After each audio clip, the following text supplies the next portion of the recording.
मिथुन बाबू हाईजैक, मिथुन अच्छे बाबू अच्छे हाईजैक। खा जाते हैं अपन को देख के झटके, क्योंकि बड़ू अपन का स्टाइल है जरा सबसे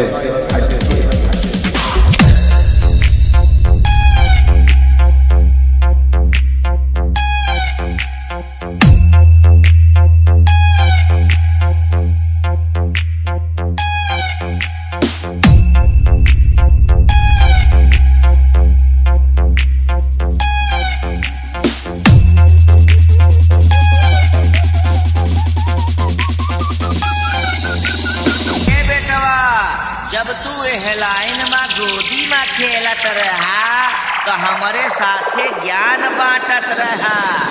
आज तू बड़का पहलवान बन गया, पहले तू हमारे नाई के चाटत रहा। मिथुन बाबू हाईजैक, मिथुन बाबू हाईजैक, मिथुन बाबू हाईजैक, मिथुन बाबू हाईजैक, मिथुन बाबू हाईजैक।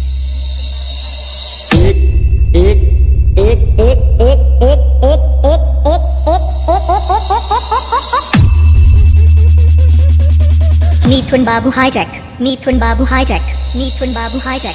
अरे बेटा, अब तुम्हें दिल्लगी भूल जानी पड़ेगी और हमसे दुश्मनी निभानी पड़ेगी। हार जाओगे बेटा तुम हमसे और तुम्हें मुंह के बल खानी पड़ेगी। मिथुन बाबू हाईजैक, मिथुन बाबू हाईजैक, मिथुन बाबू हाईजैक, मिथुन बाबू हाईजैक।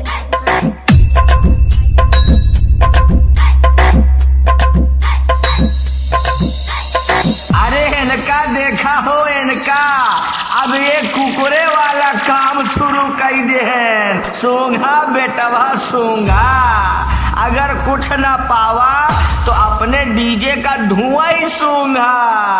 कुकुर मोत्ता सारे। मिथुन बाबू हाईजैक, मिथुन बाबू हाईजैक, मिथुन बाबू हाईजैक, मिथुन बाबू हाईजैक।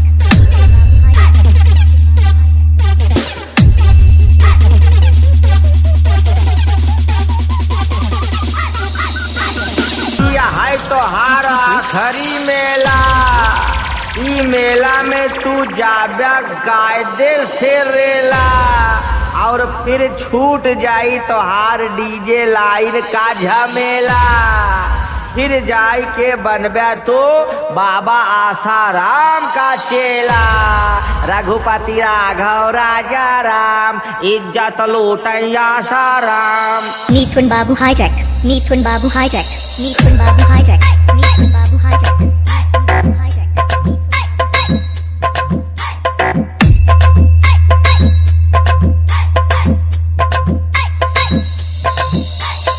अरे बेटवा, जब मशीन डिब्बा तोहार बारीन गवा तो तोहरे रोएगा का होई। जब खुद तुम्हारी औकात नहीं है लड़ने के तो तोहरे मेले में गाड़ी सटाए से का होई।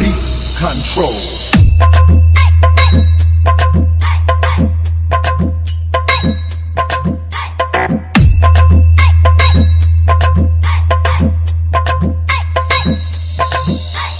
मिथुन बाबू हाईजैक, मिथुन बाबू हाईजैक, मिथुन बाबू हाईजैक, मिथुन बाबू हाईजैक, मिथुन बाबू हाईजैक, मिथुन बाबू हाईजैक, मिथुन बाबू हाईजैक, मिथुन बाबू हाईजैक।